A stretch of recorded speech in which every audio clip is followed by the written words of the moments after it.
Nagbabalik ang ulat bayan, grounded ngayon ang lahat ng Super UV helicopters ng Philippine Air Force matapos bumagsak ang isa sa mga ito sa Agusan del Sur kahapon.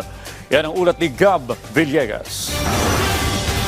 Na-recover na ang labi ng 6 na sakay ng Super Huey helicopter ng Philippine Air Force na nag-crash sa bayan ng Loreto sa Agusan del Sur. Ayon sa tagapagsalita ng Air Force na si Colonel Maria Cristina Basco, humiling ang kaanak ng 2 sa 6 na namatay na sakay na miyembro mula sa 505th Search and Rescue Group na maiuwi ang mga labi patungong Zamboanga at General Santos City. Ang 4 naman sa mga namatay ay hinihintay na maibiyahe pabalik ng Luzon sa oras na matapos ang investigasyon. Sa ngayon, wala pa silang natatanggap na ulat kung may kinalaman ang lagay ng panahon o human error sa sanhi ng pag-crash ng nasabing helicopter. We cannot pinpoint exactly as of now kung ano po yun hanggat hindi po natatapos yung investigation.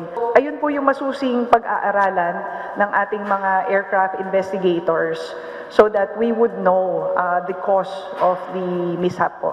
Grounded ngayon ang lahat ng Super Huey choppers habang nagpapatuloy ang investigasyon. Patuloy na nagagamit ang iba pang mga chopper ng Air Force para tumulong sa humanitarian at disaster relief operations. Para naman kay Palace Press Officer Undersecretary Claire Castro, batid na ni Pangulong Ferdinand R. Marcos Jr. ang sinapit ng 6 na miyembro ng Air Force.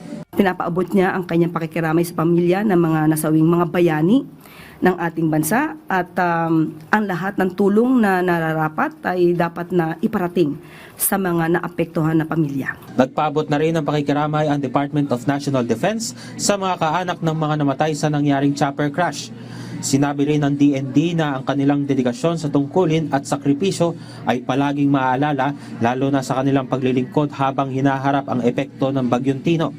Para naman kay Defense Secretary Gilberto Teodoro Jr., napapanahon nang i-upgrade ang ating mga search and rescue assets at pabilisin ang pag-procure sa mga ito. Inaasahan na may darating na 5 bagong Black Hawk na dadagdag sa assets ng Air Force bago matapos ang taon. We're appealing to all the policymakers to support us with our upgrades. And it's not only the capability, but it's also infrastructure, communications, and the whole gamut of resilience. Plano rin na magkaroon ng drone capability ang Office of Civil Defense na magagamit sa disaster assessment. Nawala ng komunikasyon ang nasabing Super Huey helicopter habang ito ay papunta ng Butuan dahilan para sila ay hanapin ng iba pang aircraft ng Air Force. Taong 2011 nang mabili ng Air Force ang mga refurbished Super Huey helicopters mula sa Estados Unidos at di-reconfigure para umayon sa itinakdang operational standards at airworthiness ng Air Force.